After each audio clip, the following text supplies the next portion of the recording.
warahmatullahi wabarakatuh. Selamat siang semuanya. Kami ini udah terjebak dalam kemacetan dan kemacetannya udah 2 kilo lebih dan kami tidak bisa menyeberang ke sana. Kita akan tanya kepada bapak-bapak yang di sini. Bapak ini supir, Pak? Ya supir. Supir truk. Udah berapa hari, Pak, di sini, Pak? 5 hari udah di sini nonggo. Kurang sini 5 hari. Ini makan nggak ada, Pak, ya? Nah, siapa yang mau ngasih makan belum? Karena bantuan dari pemerintah ini. Tolonglah pemerintah ngasih. Ya kalau ada snack kan lu bisa untuk ganjal.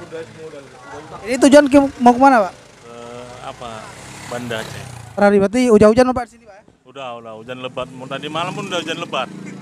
Air naik lagi. Baik, demikianlah yang dapat kami kabarkan langsung setelah kami mewawancarai sopir. Demikian, Assalamualaikum warahmatullahi wabarakatuh.